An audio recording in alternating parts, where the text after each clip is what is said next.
Hey guys what's up. मैंने आपको कल की वीडियो में ही बताया था कि बहुत जल्द आपको बहुत सारी अपडेट रोडीज से रिलेटेड मिलने वाली है एंड फाइनली आज ही रणविजय सर ने बैटल ग्राउंड के टॉप 10 के जो विनर्स है उनको डिक्लेयर कर दिया है। एक वीडियो आई है, अगर आपने अभी तक देखी है तो अच्छी बात है, नहीं देखी है तो ये आपके स्क्रीन पे मैं दिखा देता हूँ। ये है टॉप 10। इनमें से 5 लोग सेलेक्ट होने वाले हैं जो कि जर्नी के अंदर जाएंगे, फिर इनके बीच में टास्क होगा और उसके हिसाब से एक गैंग डिसाइड होगी। बट अगर मैं बात करूँ ये टॉप 10 में से टॉप 5 कैसे सेलेक्ट किए जाएंगे तो वो होगी वोटिंग, जो कि आपको जियो सिनेमा के ऊपर जाके MTV रोडीज बैटल ग्राउंड के ऑप्शन को सेलेक्ट करके इनमें से वोट करना पड़ेगा किसी को, जिसको भी आप पसंद करते हैं, जिसको जर्नी पे देखना चाहते हैं, अपने फ्रेंड्स, उनके फ्रेंड्स, जो कुछ भी है आप जाके वोट कर सकते हो। अब अगर मैं आपको अपनी बताऊं पहली मेन बात, तो आप इन सबको देखेंगे तो जो बैटल ग्राउंड की वीडियोस बहुत सारे लोगों ने डाले हैं, बहुत अच्छे अच्छे वीडियोस भी थे। इनके वीडियोस मैंने देखे तो इनके वीडियोस में जो मुझे कुछ पॉइंट्स निकल के सामने आए वो चीज़ मैं आपको सबसे पहले बता दूं। देखो यार, फर्स्ट ऑफ ऑल सबकी बात कर लेते हैं कि कौन कैसे है, क्या करता है और क्या क्या किया है इसने। देखो फर्स्ट ऑफ ऑल जो नाम है, पहला नाम है अनिरुद्ध। ये एक फिटनेस मॉडल है एंड फिटनेस क्रिएटर मैं कह सकता हूँ। फिटनेस क्रिएटर, ये फिटनेस टाइप की वीडियोस भी बनाते हैं इंस्टाग्राम में। काफ़ी इनके लगभग 1 लाख के आसपास फॉलोवर्स हैं इंस्टाग्राम में। इफ अगर मैं बात करूँ सेकंड नेम, तो हमारा सेकंड नेम है भैया, वो है अंजलि जी। ये MTV सुपर मॉडल शो जो था उसमें आ चुकी हैं, उसकी कंटेस्टेंट रह चुकी हैं। उसके बाद अगर हम बात करें तीसरा जो नाम है वो है दित्या, ये पावर लिफ्टर हैं।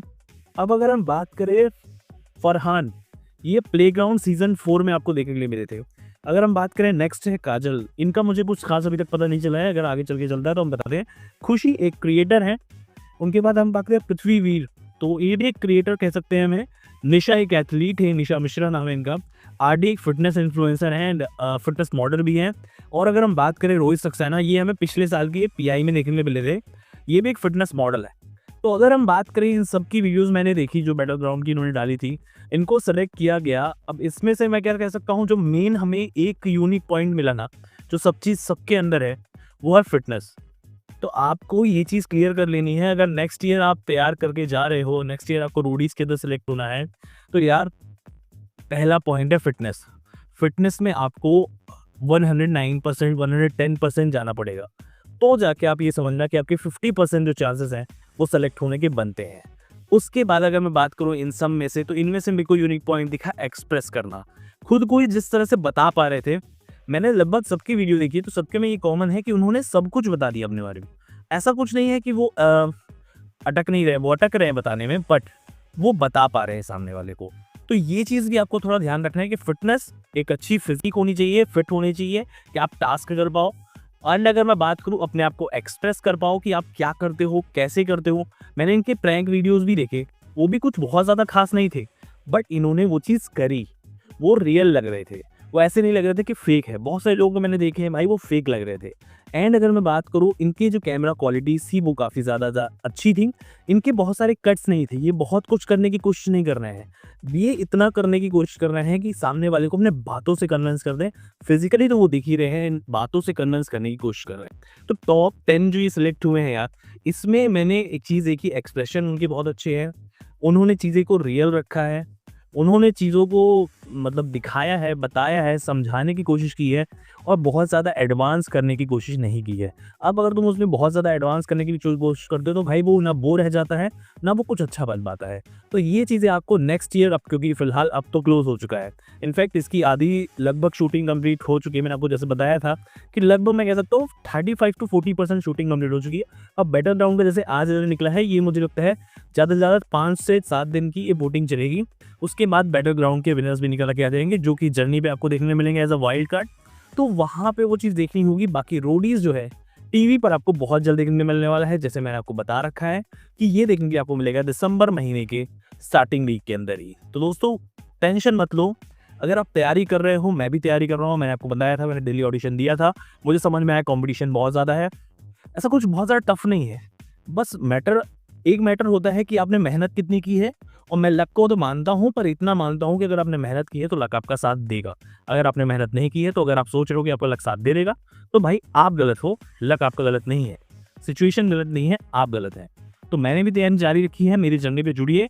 मैं मोटिवेट होऊंगा, आपको भी करूँगा, आप भी मोटिवेट होना, 4 लोगों को और करना। देखो मैं सच बताऊँ, मैंने एक चीज़ देखी, मैंने जब ये स्टार्ट की थी जर्नी, तो ये सिर्फ मेरे लिए थी। बट एट द एंड वो कहते हैं ना कि भगवान की कुछ डेस्टिनी होती है जो आपको वहाँ ले जाना चाहती है। तो अब ये जर्नी मेरी नहीं रहेगी ये। मतलब 4-5 दिन बाद ही मैंने देखा मेरे को कॉल्स आ रहे हैं, जो मुझे जानते हैं, जो मुझे नहीं जानते हैं वो कमेंट्स कर रहे हैं कि भैया आप बहुत अच्छा कर रहे हो। हम भी आपसे मतलब मोटिवेट हो रहे हैं, इंस्पायर हो रहे हैं, हमने भी वर्कआउट स्टार्ट। तो भाई मेरे माइंडसेट चेंज हो गया भाई। मैं क्या करने जा रहा था और भगवान ने मुझसे क्या ही करा दिया। ये करा दिया कि अगर मैं ऐसे ही मैंने सोचा कि यार मैं अगर 10 दिन करता हूँ और मैं 4 लोगों को 5 लोगों को अपने तरफ थोड़ा-सा अपनी तरह या अपने जैसे वर्कआउट के लिए मैं बना सकता हूँ, तो मैं अगर 300 दिन करूँगा, 400 दिन करूँगा तो मुझे लगता है कि कितने लोग जानेंगे मुझे, कितने लोग ये काम करेंगे। तो बस मेरा मोटिव यही है कि मैं करूँ वर्कआउट, आप करो वर्कआउट और आप कराओ अपने 4 लोगों से वर्कआउट। क्योंकि मैं फिट होऊँगा, आप फिट होगे, आप अपने परिवार को फिट भी रखोगे तो भाई उतना भी काफ़ी है। हमें धीरे-धीरे चीज़ें बढ़ती हैं। एक बार में अगर मैं सोचूँ कि यार मैं सब कुछ कर दूँ तो कुछ नहीं होगा। हमें धीरे-धीरे चीज़ें करनी पड़ेगी। तो stay strong, not only physically, mentally भी स्ट्रॉन्ग होना है, इसके लिए हमें वर्कआउट करना बहुत ज़्यादा ज़रूरी है। हेल्दी डाइट लीजिए, अच्छी चीज़ें खाइए। मैं ये भी नहीं बोलता हूँ कि आप ऐसी चीज़ें मत खाइए कि बहुत सारी चीज़ें मत। भाई देखो, मैं बहुत खाने का शौकीन हूँ, तो सही अमाउंट में खाइए और वर्कआउट करिए, जिससे मेंटली आप बहुत ज़्यादा स्ट्रॉन्ग होंगे, फिज़िकली आप अच्छे होंगे, तो आप किसी भी चीज़ को, चाहे वो डिसीज़न हो या फिर कुछ करना हो। रोडीज़ एक फिज़िकल गेम नहीं है, ये मेंटल एंड फिज़िकल है। तो मुझे लगता है बट वर्कआउट से आप इन दोनों को टारगेट कर सकते हो।